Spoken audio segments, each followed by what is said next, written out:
Olá, eu me chamo Camilo. E eu me chamo Liana. Somos estudantes de Biologia na Universidade Federal de Santa Maria. Sempre temos oportunidade de aprender. Dentro ou fora de sua escola, Dentro ou fora de sua casa. sua cidade tem muito a ensinar. Por isso, toda cidade ensina.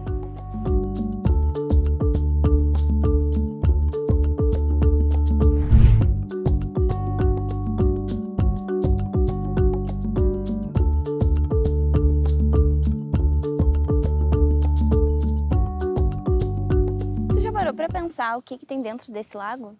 Pior que já, mas sabe o que eu tô pensando? Eu queria saber o que tem dentro de uma gota d'água. Ai, sabe que eu lembrei que tem uma amiga que trabalha com isso. Ela joga uma rede de plâncton, que é assim que ela chama. Ela coleta a água e depois ela vai lá no laboratório e analisa o que tem. Ah, que massa! Manda uma mensagem pra ela então. Vou mandar. Vou mandar agora. Oi, Ju. Então, quando tu vir fazer uma coleta novamente no lago, tu me chama porque eu tenho um amigo bem curioso com o teu trabalho e aí a gente queria te acompanhar, tá bom? Beijo. Ah, tomara que role. Olha lá, Ju. Que legal, vamos lá falar com ela. Vamos. Oi, Ju. Tudo bem? Gente. Esse é meu amigo Camilo. Oi, Ju, tudo Prazer, bem? Camilo. Prazer. A gente tá muito curioso para saber o que tem uma gota d'água dentro desse lago. Muita coisa.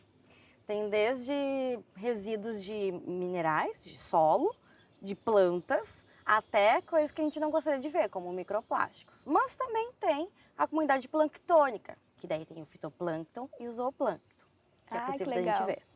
Eu vou fazer uma coleta, vocês querem me ajudar? Queremos.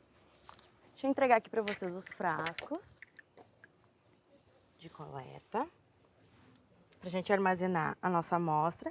E aqui a gente tem a rede de plâncton, que ela é responsável por a gente poder coletar toda essa comunidade e concentrá-la nesses frascos para depois ver ela no microscópio. Vamos lá? Certo.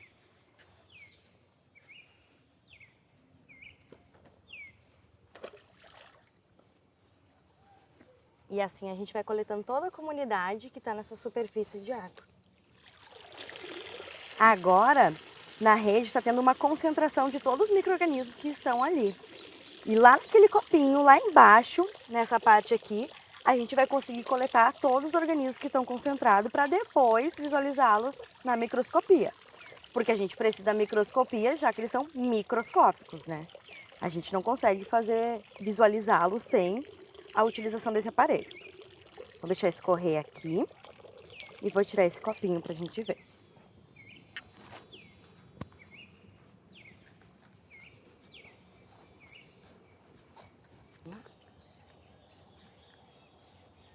Será que vai ter alguma coisa?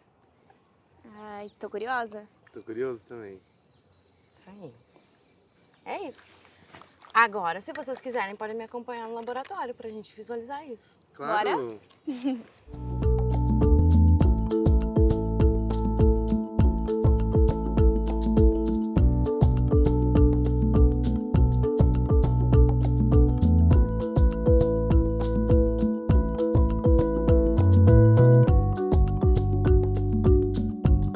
Gente, agora vamos ver o que tem em uma gota d'água, como vocês queriam saber. Pegar a nossa amostra aqui. Pegar uma gotinha d'água. Colocar numa lâmina. E agora, colocar no microscópio. Isso tudo é o plâncton. Então, ali a gente tem a comunidade fitoplâncton, que engloba as microalgas, e o zooplâncton, que é a comunidade animal, microscópica. Então, eu vou tentar aproximar de alguns. Eles estão bem agitados, porque a gente acabou de coletá-los. Tem uma microalga muito linda aqui que eu vou mostrar para vocês. Aqui tá ela. Aqui tem um outro grupo, dentro de microalgas. Basicamente, na ficologia, que é o estudo das algas, entre elas as microalgas, a gente tem 5 grandes grupos dentro de microalgas, que são as euglenofícias, as dinofícias, os chamados dinoflagelados, que auxiliam no processo de bioluminescência no mar, alguns grupos, né, alguns gêneros. E ainda a gente tem as clorofícias, que é um grupo que tem representante macro, ou seja, que não precisa fazer a utilização de microscopia. É um grupo que tem uma diversidade gigantesca. As bacilarofícias, popularmente chamadas de diatomáceas, que são as que eu mais amo, as lindinhas. E ainda a gente tem, que eu falo que a ficologia abraça as cianofícias, que elas são, na verdade, bactérias, mas são bactérias fotossintetizantes, então por isso que a gente da ficologia muitas vezes abraça elas. Então vamos ver o que a gente encontra mais nessa amostra que a gente fez aqui.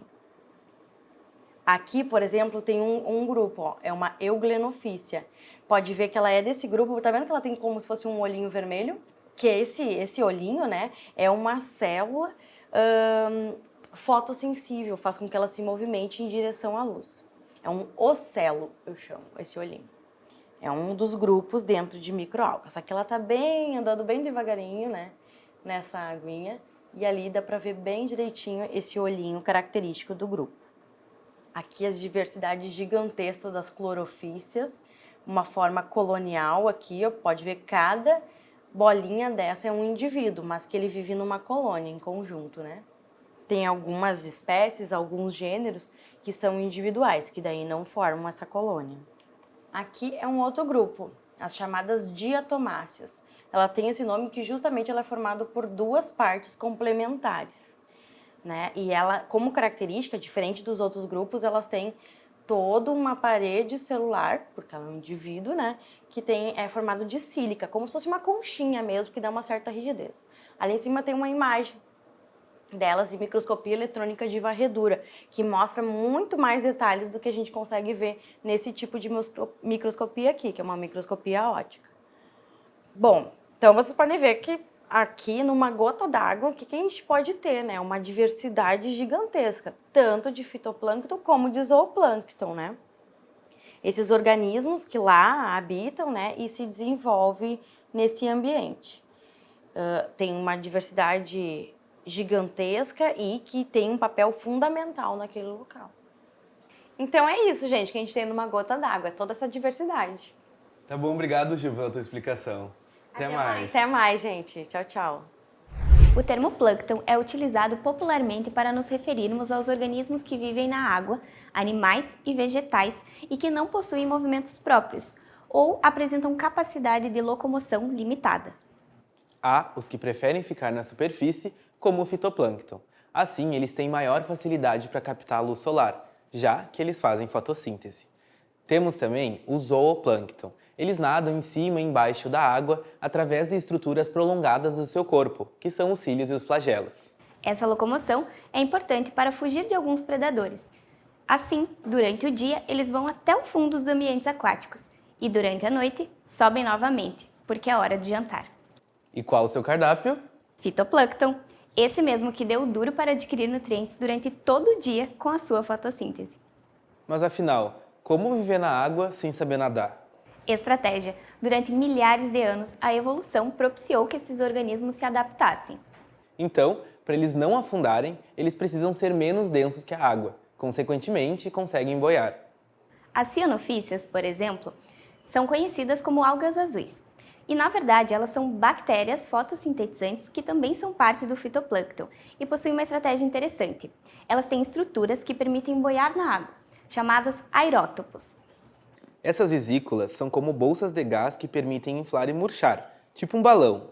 É uma estratégia importante que garante vantagem ecológica para esses organismos, pois assim conseguem ocupar diferentes profundidades e procurar condições favoráveis para crescer. E além disso tudo, tem alguns seres que têm luz própria. Esse fenômeno é chamado de bioluminescência. Os responsáveis por esse magnífico espetáculo de luz azul são os dinoflagelados, do gênero Noctiluca. Quando estão em grande quantidade, conseguimos enxergá-los até mesmo no escuro.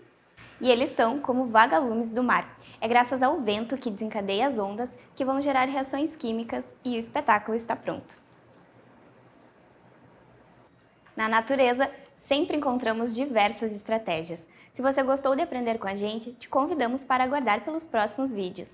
E conhecer nossas redes sociais. Dá um Google aí, @todacidadeensina. Até a próxima! É Spyro Gyra. É Spyro Gyra.